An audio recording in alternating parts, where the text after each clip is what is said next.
Hello everybody and welcome to a Fallout Shelter hype release announcement review fun-tastic video. Today I'm going to talk about a little bit of the Fallout Shelter and how much fun this game really is. Now before I get into the fun aspects of the game, I'd like to announce that this is a freemium game and it will suck your wallets dry just as much as it sucked my wallet dry, but with good reason and good intent. If you are a fan of anything involving Fallout, this game is going to blow your phone's battery faster than you can charge it, because literally, even on a new phone like the one that I have, the Sony Xperia Z3, this game drains the battery faster than it can charge it, unless it's in an AC port, which is fantastic because when I stream the game, I have to have it plugged in to have the best mirroring ability, and then my phone drains. Luckily, it will still last at least 8 hours, but I just think it's a fun fact. So this game, if you're a Fallout fan, is everything you've ever wanted to be, and I know that this video is definitely late coming, but now it is released for both Android and iOS. So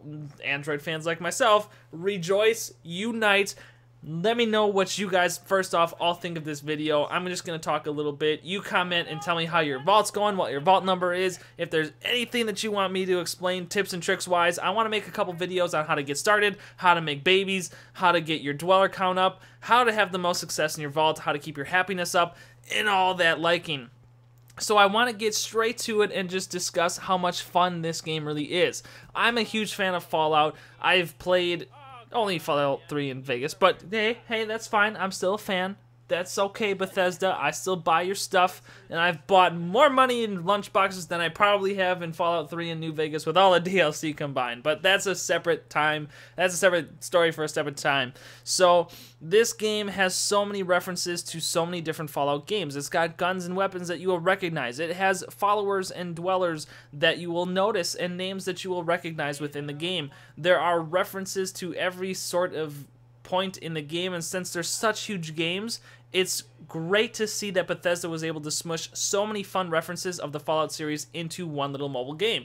And I think that the costumes are great. They're innovative. As you saw, there was kind of a Freddy Krueger looking guy, and each costume comes with its own pros and cons. You have to make sure that your dwellers are going to be happy and produce the best for you. As you can see, I'm having a red roach infestation, and there's a pretty funny moment about to happen. I have about 13 pregnant ladies trying to escape through the elevator, because if you make them prego, they cannot attack or fight or prevent against fires, which is hilarious because in my stream, this is just a stream highlight by the way, I made every single woman in my vault prego, which is pretty hilarious because it kind of came to bite me in the butt because I had just about nobody to help protect against red roaches and fires and things of that nature. So I had to make a funny balance of one male to female in every room, which was a little bit of a challenge.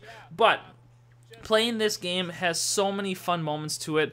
There's the special category, which is very well implemented because in other games, you know, it produces your stats, which helps you in the game to, you know, run faster, have higher health, have better, you know, luck in drop rates and things to that nature. But in this game, it produces abilities based on how they will do in each room. So if you're, for example, dweller has a lot of strength, they're going to do very well in the power plants. And what that does is that reduces the time it takes to produce the power. So in the bottom there, you see like, you know, power, time, and rush. So it reduces the amount of time it takes to get that, in this example, 25 power per person, per stat, per point. So it does take some strategy to get the best dwellers in the best situations and equip them with the best equipment, which is fantastic strategy in my opinion. And there's power armor, there's fat mans, there's weapons you'll recognize, references you'll recognize, names you'll recognize, and it's fun just to make this simulation because it's basically The Sims but Fallout version of The Sims, which, who doesn't love The Sims? They're, you know, I guess a lot of people have their own gripes with their DLC versus expansion whole fiasco, which to each their own. But this is a free game and it can be played for free, although I must warn it is a freemium game and it has drained a lot of my money already, but with good reason, and I don't regret paying a single penny for the lunchboxes I've already bought.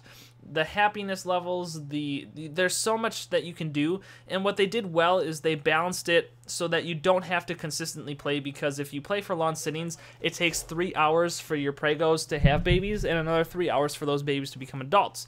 So it's not meant for launch settings at one time, and it's great because you can leave your phone off overnight and you're gonna wake up and it's not gonna be chaos. You know, you'll see when you play how fastly your resources drain, but that rate is significantly lower while your phone is off. And it does, you know, they do use resources, which I think is fair, but you don't wake up with empty, depleted stuff. You know, it matches the speed of how you play the game and how human, you know, they did a good job balancing, okay, most people are on their phones for X amount of time, most people play the game for X amount of time while they check their phone. You can totally just check your phone, collect your resources. You might have to do a little extra work during your checkups if you don't play that often or that long in each checkup, but it's easy to rush a couple buildings and find a couple ways to get stuff back. Which now, the game is just so intuitive, it's so in-depth, it plays so smoothly, the graphics are totally full of Fallout fun, and I love the style that they chose to make the game. There's just Fallout rejoice everywhere. Hype is real. I want to know what you guys think of the game. I mean, it's hard for me to talk about the game because it is what it is. It's pretty easy to see exactly what it is, and you already know, because if you're watching this video, 99% of you will already have it on their phones, which I totally am loving that fact. But I just want to make a video now that it's released for both Android and iOS, and just see what your perception of the game is. I want to know what would you give it rating out of 10? Personally, I think I'd give it an 8 out of 10. I think it's great for Fallout fans, but I also think that it's very painful for people's wallets, and the freemium aspect is definitely there, which I don't think is fair enough to make the game bad, but I think that there are some things that can be worked on, and it's a done game. It's a finished game. There's no glitches, there's no bugs, but that's how I feel about it. So how do you feel about it? Comment, like, subscribe. Let me know what your thoughts are. Let me know your vault numbers. And I hope to see you on my stream sometime when I'm streaming it. Take care, everybody. Have a great day.